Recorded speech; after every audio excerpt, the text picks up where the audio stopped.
Hey, what's up guys? Welcome back to another Reddit Stories video. Today we're diving into some of the craziest, most dramatic, and downright jaw-dropping AITA stories that'll have you questioning who's really in the wrong. From brutal betrayals to shocking family drama, these stories are packed with twists you won't see coming. So whether you're chilling, driving, or just need something wild to listen to, you're in the right place. Before we jump in, don't forget to hit that like button and subscribe. We're on the road to 10,000 subscribers, and every single one of you helps make that happen.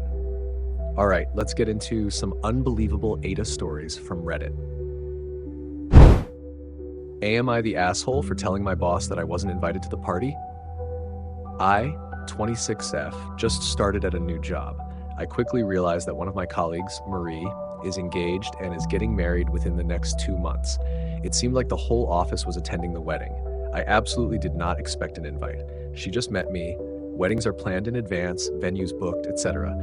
My friend actually just got married, so I saw firsthand how it all worked. I could tell Marie wondered if I was expecting an invitation and was hesitant to bring up the wedding around me, but I just never made it a big deal. I don't feel left out in the slightest. Then I got CC'd on an email from someone at the office, Joan, throwing Marie a shower during our lunch hour in the break room in a couple of weeks. Joan was sending out a collection so we could give a group gift, cash, to Marie. They also suggested we make it a potluck. Joan included her Venmo and also asked that we email back with what we planned on bringing. Even if I'm not going to the wedding, I still believe everyone deserves to be celebrated and Venmo'd the $20, as well as sent a reply saying I'd bring lasagna. A little later, I saw the $20 had been returned to my Venmo, and Joan approached my desk. She said I didn't need to contribute. I said, even if I'm not attending the wedding, I'd still like to give Marie a little something. Joan looked a little awkward and hemmed and hawed, but then eventually said, "You're not invited to the shower." I was confused. I said, "I can't go in the company break room on lunch hour?" She said, "Yes." I asked, "Where am I supposed to go?" I don't drive. I take public transit to from work, and we don't really work near anywhere I could go to quickly for our lunch hour. She said I could stay at my desk. I pointed out this was a little exclusionary. Joan said Marie didn't want me to assume I was invited to the wedding. I said I don't at all. I completely understand I haven't worked here long and we're not close enough. I'm not hurt by that. She said that's great, but I still can't come. I asked if I had done anything to offend Marie, and she said no. She just doesn't want me getting my hopes up. I finally let it go and just said, fine, have a good party. The day of the shower, I sat at my desk during the party while everyone else went, eating my lunch alone. One kind person snuck me a piece of cake. Halfway through the party, the big boss came in. She usually doesn't work on Fridays, so it was a surprise to see her. She saw me sitting at my desk and asked why I wasn't at the party. I told her I hadn't been invited. She was clearly perturbed by this. Later on, she sent an email out banning parties of any kind during work hours. A few people, Joan and Marie included, realized I'm the one who told. They've now turned on me. Some friends say I'm in the wrong here, and that I should have lied to the big boss and said I was busy with work to finish or something so as not to ruin it for everyone else. Am I the asshole for giving my coworker a separate meal after she insulted my cooking? I work in a small office where we do a potluck-style lunch once a week. I love cooking, so I usually bring something homemade. For context, I'm Thai, and a lot of what I make has strong flavors. Think garlic, fermented fish sauce, chili, shrimp paste, that kind of thing. Most of my coworkers love it. Kate, though, has always been weird about it. She's made little comments before like, wow, that's pungent, or your food is so intense. Once, when I brought in some green papaya salad, she wrinkled her nose and said, ugh, why does it smell like that? Like it smells like lime and chili? Sorry it's not a turkey sandwich, Kate. The worst was when she asked me if I grew up eating bugs. I kind of laughed it off because I was so caught off guard, but she kept going, talking about how she saw a documentary about Thai people eating crickets and how it must be normal for me. I told her as evenly as I could that yes, some people eat insects, but it's not like I was raised munching on tarantulas for breakfast. She got all flustered and said she didn't mean it like that. Anyway, last month I made cow soy for the potluck. a northern Thai curry noodle soup. Everyone seemed to love it, except Kate, who took one bite, made a face, and said, "Oh, this is strong." Then she laughed like it was a joke, but she barely touched her bowl. Later, I overheard her telling someone it was too much spice and too many smells at once. So, a few weeks later, when it was my turn to cook again, I made my usual dish plus a plain grilled chicken breast with some steamed veggies and a little cup of ranch dressing. No seasoning, no strong smells, etc. I left a note, "For Kate, since I know she prefers something simple." She was pissed, said I was singling her out and making her look bad. I told her I was just trying to be accommodating the way she seemed to want. Some coworkers thought it was hilarious, others said I was being passive-aggressive. Honestly, maybe I was. Am I the asshole? Am I the asshole for giving my mother-in-law a final warning and saying, I will cut her off if she doesn't stop treating me like a servant and bad-mouthing me to my kids? Okay, I need some outside perspective because I'm honestly at my wit's end. I'm married to my husband for a few years now, and for most of that time, I've had this ongoing issue with my mother-in-law. It's a situation I've been avoiding confronting because I didn't want to cause drama, but at this point, I feel like I have no choice. My MIL is one of those people who just thinks she can talk down to me and treat me like I'm beneath her. She's constantly undermining me, dismissing anything I say or do, and acting like I don't have any say in my own life. It's been wearing me down for a while now, but what really crossed the line is how she treats me in front of my kids. She's always bad-mouthing me in front of them, telling them things like I'm lazy or that I don't care about the family. It's like she's trying to turn them against me, and that's not something I'm gonna let slide. My husband's been supportive, but honestly, he's been kind of passive about the whole thing. He'll have small arguments with his mom here and there, but he's never really gone full on with her. I've always hoped he would step up more, but it just never happened. Well, a few days ago, my mother-in-law came over uninvited, which she does all the time, and just started going off on me in front of the kids. She was going on about how I don't keep the house clean enough, how I don't take care of the family properly, just constantly picking at me. I finally snapped. I told her she needed to stop talking to me like that, stop disrespecting me in my own home, and stop bad-mouthing me in front of the kids. I told her if this didn't change, I was done. I was gonna cut her off. No more visits, no more anything.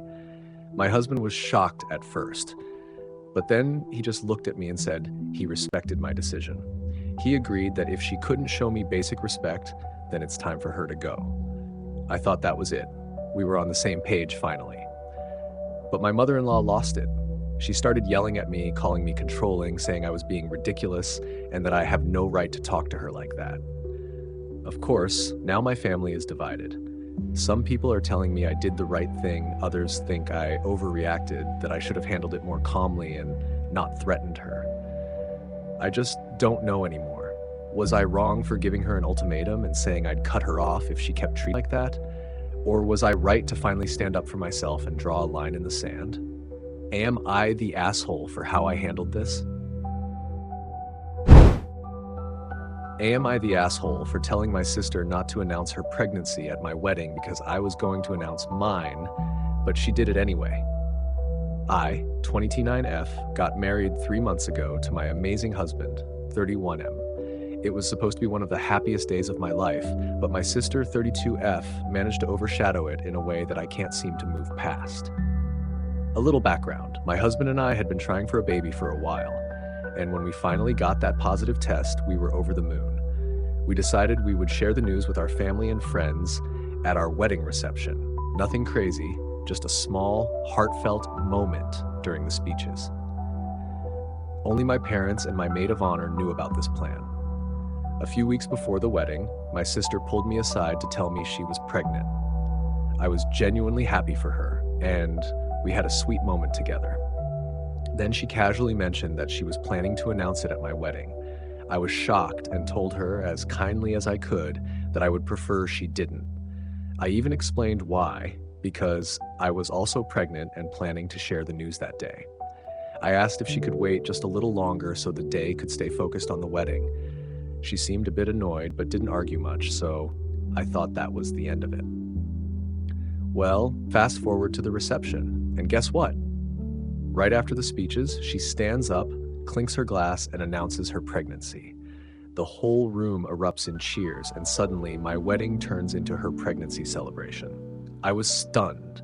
I didn't even get the chance to share my own news because it felt like I'd just be trying to one-up her. Later, when I confronted her, she acted like I was overreacting and said she just couldn't keep it in anymore. When I told her how hurt I was, she said I was selfish for wanting to control when people share their happiness. My parents think she was out of line but are telling me to let it go for the sake of family peace. But I can't seem to move on.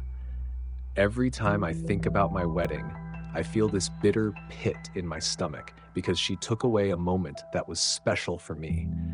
She, on the other hand, thinks I'm being dramatic and says I should be happy for her instead of making everything about myself. So, am I the asshole for not letting this go? Am I the asshole? My dad and his wife threw my mom's things in the trash, and I took them back out and refused to give them back. My mom died when I, 17F, was 10, and my dad remarried almost 3 years ago. Last month, my dad's wife got mad at my dad for keeping so many of my mom's things or things that symbolized their marriage. He kept her engagement and wedding ring in a box, his own on a chain around his neck, my mom's postcard collection that she started as a kid, her favorite stuffy, a bottle of her perfume, her keychain, her passport holder, cooking and baking books she used to experiment with, and a locket she wore all the time. My brother, 20M, and I got her jewelry and other items she had. They were shared between us after Mom died, and they're at our aunt's house for safekeeping.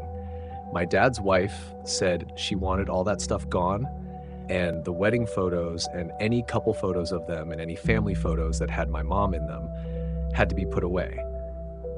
But the rest had to go. My dad fought back for like a day, and then they started throwing all the stuff in garbage bags, and they were brought out to the trash. When they weren't looking, I took all of it and brought it to my aunt's to keep it safe. It took 2 days for my dad's wife to realize the trash was empty, and then she and my dad realized I had taken the stuff.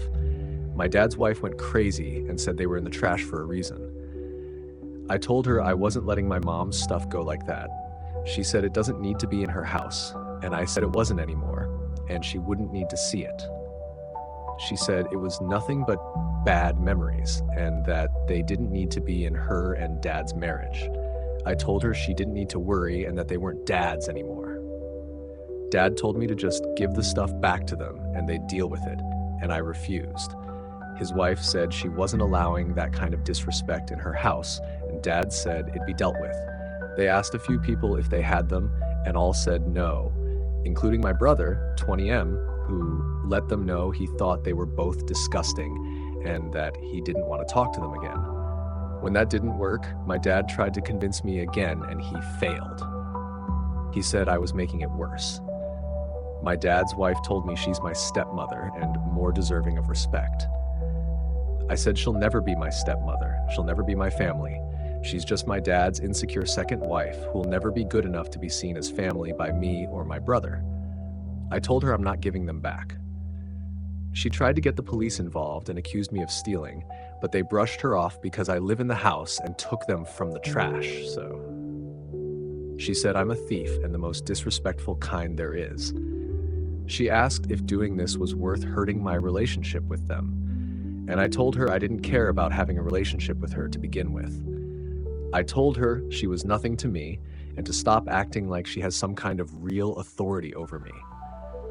I told her I was willing to accept whatever consequences they gave because I would be leaving ASAP, and nothing she said or did would stop me. My dad stopped her from taking everything I own as leverage, but he's still applying pressure. It's been annoying to deal with, but could be way worse. But I came here to find out from outside parties if they think I'm wrong for what I'm doing. Am I the asshole? Am I the asshole for sterilizing myself against my partner's wishes? Okay, Reddit, I need some unbiased outside opinions because I truly feel like I'm going crazy dealing with this situation. I, 28F, and my partner, 28M, have 2 children together and have been married for 8 years. For those 8 years, I've either been on birth control when we were preventing pregnancy or tracking my cycle when we were trying to conceive. Adding this just to give the community the context that reproductive responsibility has always fallen on my shoulders. Recently, we discussed the possibility of being done with children since we have our 2 and the family really feels complete. My partner is in agreement that a 3rd child is off the table for him as well. So, with that, I thought, great, I can bring up sterilization for either him or me. The reason I wanted this is because I've had every form of birth control before, and none of them ever left me feeling 100% okay. So I wanted to be done with birth control completely since we both agreed we're done. It's been about 3 months since our talk about more children, so I brought up either getting a vasectomy for him or me getting a salpingectomy, removing my fallopian tubes. What I thought would be a productive conversation completely blew up. He outright refused a vasectomy, and when I was okay with that and said I'd happily get a salpingectomy, he completely flipped his shit on me, screaming at me about how he forbids it from happening and he won't allow me to damage myself like that. I ended up just leaving the conversation and headed to get our kids from school, but on the way, I ended up calling my gynecologist to schedule a consultation for the salpingectomy after making sure I won't need my spouse's approval. So, Reddit, am I the asshole if I go through with the sterilization against my partner's wishes?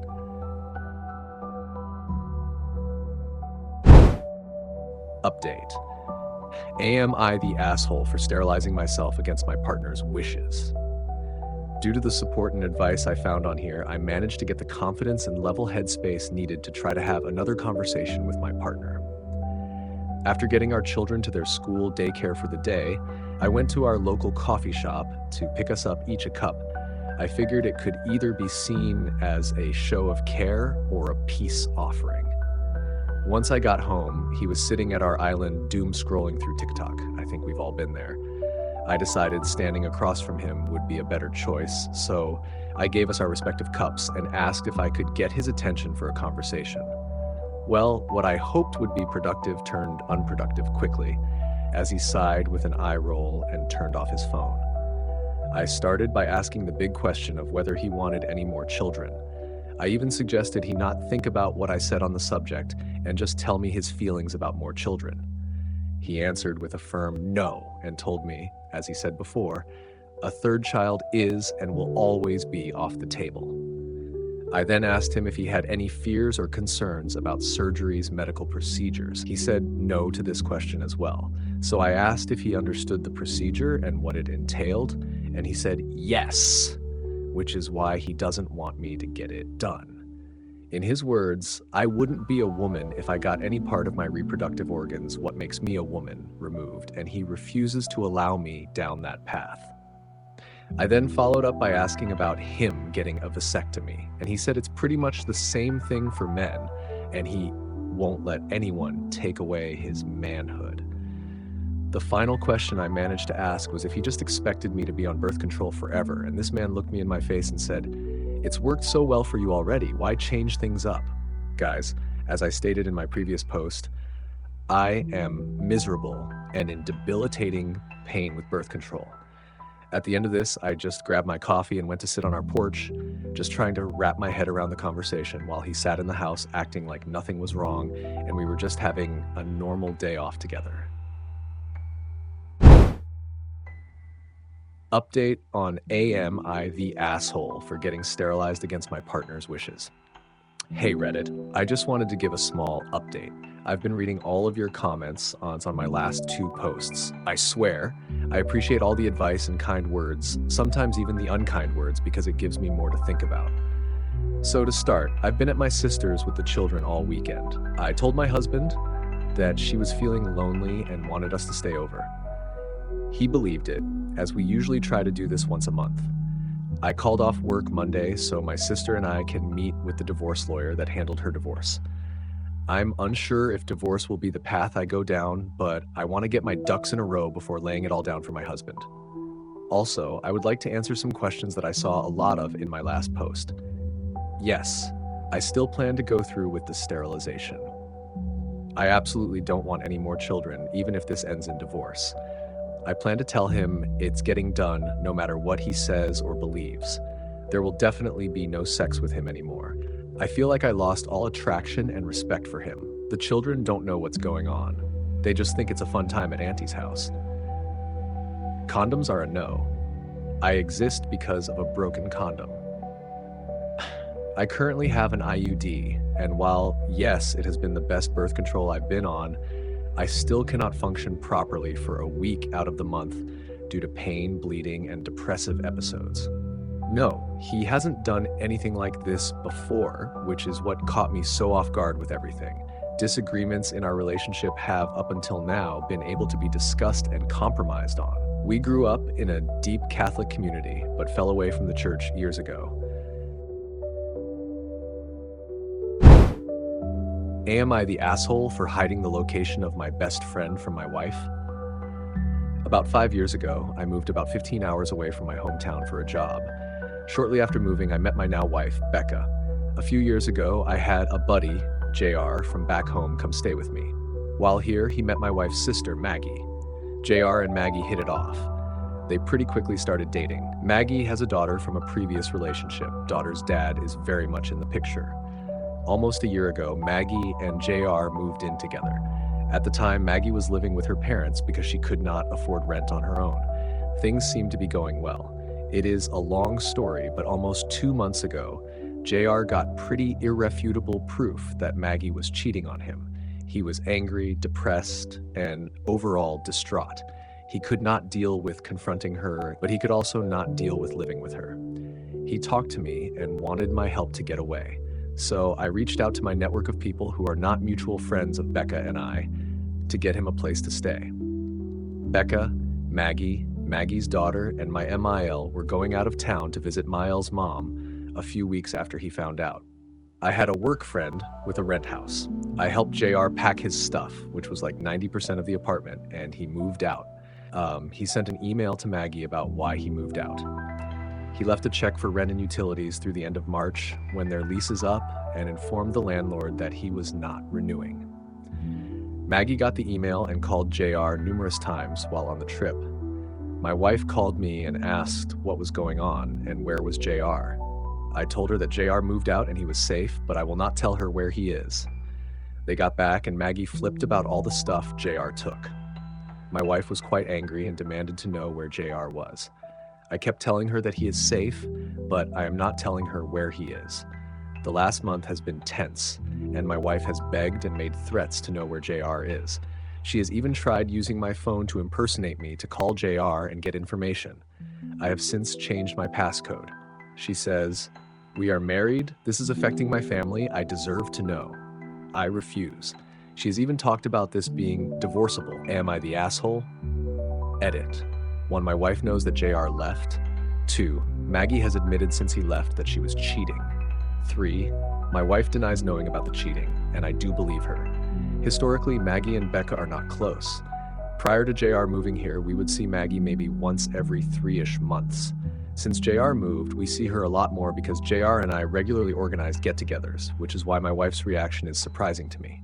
4. The stuff JR took was only his stuff. In fact, a lot of stuff he left is also his stuff. Other than gadgets, he left all the kitchen stuff despite it being 100% his. He left all the stuff in my niece's room, even though he paid for a lot of it. Am I the asshole for driving home without my girlfriend because she made me third wheel a date with her friend? Me and my girlfriend have been planning to go to this fair for a bit now. It's not anything serious, but she took off work, I did some of my assignments early, etc. The whole time I thought it'd just be us two, until last second, my girlfriend told me she invited her friend to come with us. I'll just call him Kyle, and I knew him too. I've never really been close with him though, so when my girlfriend said he was going to be with us the whole time, I was kind of confused. I didn't say anything though, and I thought, "Kai, what? Maybe this was good." I drove my girlfriend there and we saw Kyle. I dapped him up and we talked for a bit until my girlfriend began to walk through the booths. While we were walking, me and Kyle were still talking, and then my girlfriend asked me to wait in line for some food. I didn't think much about it just because we do this often, like we'll wait in different lines so we can get through them faster. I waited for 20 minutes and then I called my girlfriend. She didn't answer a few times until I just started wandering around for her. That's when I saw her with Kyle, waiting together in a line. I went to them and we all started talking again until my girlfriend asked me to wait in another line for food. This time, I was more hesitant because she asked me to go right away. But again, I just went to the line and waited. Another 30 minutes, and I called her. This time she answered and she told me where her and Kyle were sitting. When I got to them, they were already eating, and when they saw me, they just kinda ignored me. I sat down next to them and they talked to me, say, but the whole time it was just my girlfriend and Kyle talking to each other. I'd get myself into the conversation, but they talked about a lot of stuff that was between just the two of them. And I didn't want to just keep asking, what are you guys talking about? So a lot of the time I was just using my phone. However, when I was still eating, they were about to leave. They didn't really say anything before they left, but Kyle just asked me if I was coming. So I just hurried up and followed them. We headed towards the game booths, and this time I was involved with them, like actually actively involved with the two of them. I was ready to just forget about the, awkwardness before, until my girlfriend asked me if I could play a different game from her and Kyle. They were going to do a game where you shoot the water into the hole to make the horses move. The other seats were filled and there wasn't any for me. However, I just wanted to wait for them to finish. My girlfriend said I would just be bored, and when I told her that they were just going to take 2 minutes max, she said that she wanted to play with just Kyle for a while. I told her fine, but I asked if we could talk later. I went by myself and played some of the games. I saw one of my friends, so that helped, but for almost an hour, it was just my girlfriend and Kyle together. I called my girlfriend a few times, but they all just went to voicemail, until she called me saying Kyle was going to use the bathroom. I found them walking, and when Kyle went in line, I moved me and my girlfriend to the side to talk. I asked her why she kept putting me off away from her and Kyle and why she was ignoring me the whole time. She said that she was just having a date with Kyle. She said that her and Kyle were friends for a while and that he was going to go away for a while. So she wanted to spend time with him. I asked her how much longer we were going to spend at the fair, and she said a few more hours. I told her I would just go by myself the rest of the time, and she agreed. I proceeded to go drive back home, which was, I think, a bit over an hour and a half away from where we were at. Halfway through the drive, however, she asked me where I was at, and I said I was already driving. She asked me how her and Kyle would get home now, and that she was expecting me to drive everyone home. I told her I wasn't just going to do nothing the whole time, but she said now she was going to have to pay for a ride for her and Kyle back home. I offered to pay for their rides, but she refused. When she got back home, she didn't say anything to me, and it's been like that for a day now. I understand what I did was probably really misleading to her. She probably thought I would still be at the fair. However, it was like I was invisible to the two of them the whole time. I didn't want to just be a third wheel to their date. I'm not saying anything about this with my girlfriend, but it's like she didn't want to see me. I don't want to be one of those insecure boyfriends who don't let their partners do anything with friends. I have girlfriends as well, and although I don't hang out with them that much, I'll talk to them. But something about all of this just annoyed me a lot. Now, I'm feeling really stressed from all of this. I just feel so conflicted about all of this, and I don't want to make our situation worse. Am I the asshole?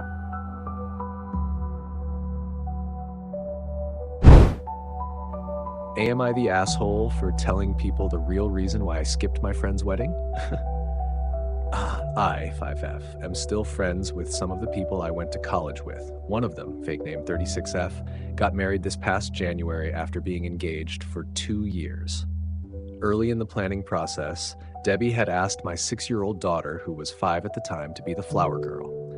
We agreed, and she had the dress sent to us right away. We barely spoke about the subject for a while, and then the wedding was delayed by almost a year. The original date was in March 24. I'm still not sure why. I've heard 3 or 4 different reasons. By the time the actual wedding date came around, the flower girl dress did not fit my daughter anymore. We didn't find out until roughly 10 days before the wedding. Admittedly, my fault, and I texted Debbie right away to ask what I should do about it. Her first reply was, "Figure it out." I tried to ask her where she'd bought the dress, where I could get a similar one, or whether it would be okay for my daughter to wear a different dress. I basically gave her a list of ways I could fix this and asked her what she preferred. Debbie responded with, "I don't have time for this. Stop making your whale daughter my problem." Obviously, I decided against attending the wedding after that. As far as I'm concerned, we're no longer friends. And to be clear, I know that up until this point, I was not the AH. I didn't tell anyone about it at first, but our absence was obvious. My friends missed me, and my daughter was supposed to be the only flower girl. Whenever Debbie was asked about it, she apparently just said we'd had an argument, but it wasn't a big deal. When our mutual friends and acquaintances asked me, I told them the truth without sugarcoating it or trying to defend Debbie. I even showed my friends the text messages that proved everything. Everyone took my side. About a week ago, Debbie called me. She apologized for what she said about my daughter, but told me I have no idea how stressed she was at the time. She said it wasn't fair for her to lose friends over a mistake she'd made when she was under so much pressure. Again, I don't think I was in the wrong for skipping the wedding, but I'm wondering whether I took it too far by telling our mutuals why. Edit. Yes, I know I should have made sure the dress still fits sooner. I already know that was my mistake, and I'm not blaming Debbie for it. That's not what I'm asking about. Am I the asshole for not going home during our semester break and letting my family deal with the mess they made? So, for some context, I'm in my second year of college and transferred to a school 2 to 3 hours away from home, so I stay in a boarding house. After my mom passed away a year ago, I took over a lot of household responsibilities, cooking, cleaning, grocery shopping, because, well, someone had to. My older sister is a nursing student with a crazy schedule. My younger sister isn't very independent, and my cousin, who moved in at my dad's request, helps with cooking, but that's about it.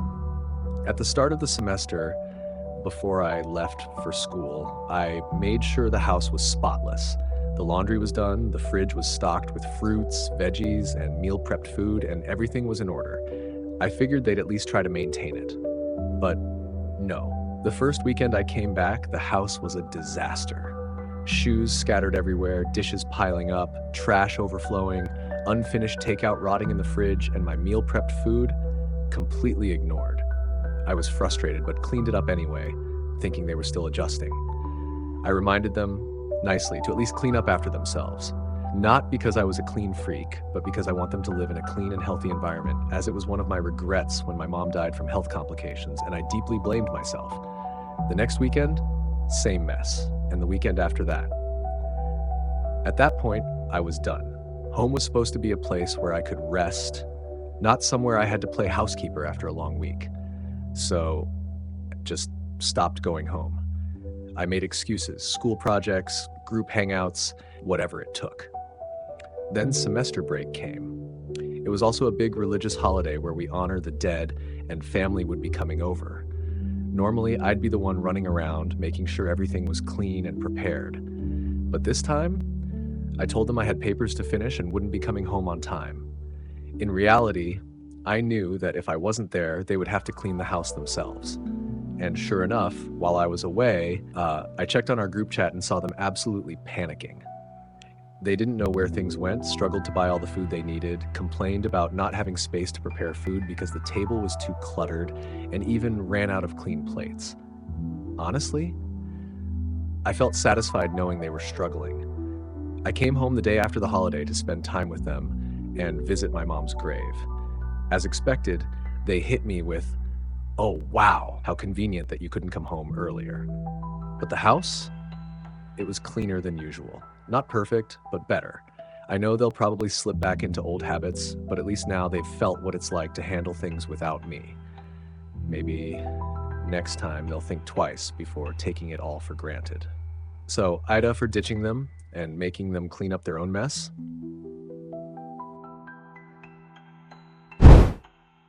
Am I the asshole for leaving my girlfriend after she got date raped? My GF, explicitly because I was spending my weekend with family who had flown in from out of state/country, decided to go out. She spent, however, much of the day at the mall with some guy she said she just wanted to be friends with. He took her back to his place where there was apparently a party. She turned off her location. I noticed when I went to send her a goodnight message and asked her if everything was okay and if she was safe. She affectionately said she was. I asked her if her home Wi-Fi was down again. She told me she had turned it off so her parents wouldn't know where she was. I asked her where she was and she never answered me. From the bits she's told me, the music was loud. He told her he wanted to show her his room because of how hilariously tiny it was. She went up with him and he started going after her sexually. And she said it was late and her parents were worried about her and she wanted to go home. But from what I understand, he pressured her into saying yes. That's cohesion and rape. I got a message that morning telling me she had cheated, but her friends told her it was rape. I messaged her, drew her hugging geese, told her I wanted to make sure she was okay and call. I offered to drive over. She told me she was with her good friend, different guy, obviously, and spending the day with him. I kept messaging, worried about her, to no response, until I stopped to not pressure her. I barely got through work that day and got myself drunk, first time properly sloshed that night, to stop worrying when trying to be with family I only had a day with between months or years. She called me when I was drunk and asked me to come over, offered to Uber me over, told me she needed me. I told her I was drunk and couldn't be there. I had also promised my family members not to talk to her if they let me at the hard whiskey. She called me and I was apparently asking too many questions and told me to just spend the next day with family. The next day while I was with family, she begged me to come over. By that point, I was already talking to family, including my sister, who was abused, including raped by her ex, trying to understand. They all told me she breached my trust. In all fairness, they're biased because they feel she's abusive. In a previous AITA post, all responses told me I was being abused, if they believed the story at all. I broke up with her then, but she told me she needed me to sit next to her that night, or she wouldn't be able to finish her take-home midterm. She aced it while I worked right next to her. We talked and cuddled, and I thought things would improve, and some aspects definitely did. My sister told me breaking up with her then comforting her would just lead me back into the cycle and hurt her too. And I thought through all the stories I had hidden from them and my friends of how she did me wrong, and I yelled at them that they were wrong, and I just slid down on the ground and wrote this message: "You did not deserve to be raped. What he did was awful, and it is never your fault. But you went up to his room alone with him after you two spent however much of the day together. You made fun of me for how oblivious I was at the start, but even I would have caught that. You didn't tell him about me because you didn't want to ruin his opinion by being too complicated. You can say my boyfriend is worried about me without explaining our entire relationship. You could make it clear you were taken, but you didn't when you have actively complained to me about how men often only befriend women for sex. And again, none of that excuses rape, and I am so sorry that happened to you. But that doesn't change that you cheated on me, not physically, but emotionally. My family doesn't know so many of the other cheating adjacent things either. And so many friends are telling me the exact same thing. When you called me, I melted at your voice and forgot it all. But our relationship died when you walked into that room. It should have died when you refused full exclusivity, and it should have died when you kissed that guy on our break. If I go over there now, I will be betraying my sister and other relatives when I promised so many times I wouldn't leave her again. And besides, there's nothing I, as your ex, can possibly do to genuinely support you right now, especially with how shattered my trust is. I'm sorry I made a promise to you I couldn't keep. You were right. Your trauma is valid, and if you need to, please talk to a professional at the sexual assault hotline, 1-800-656-4673. Thank you for the lessons, the fun, your amazing cooking, and the geese and poodle word meaning 100% sincerely. Wish you the very best. Goodbye. I don't think we should stay in contact, even though it burns me inside to say this. I'll send you your stuff, including replacement Tupperware, and I'll figure out with someone to grab my stuff too.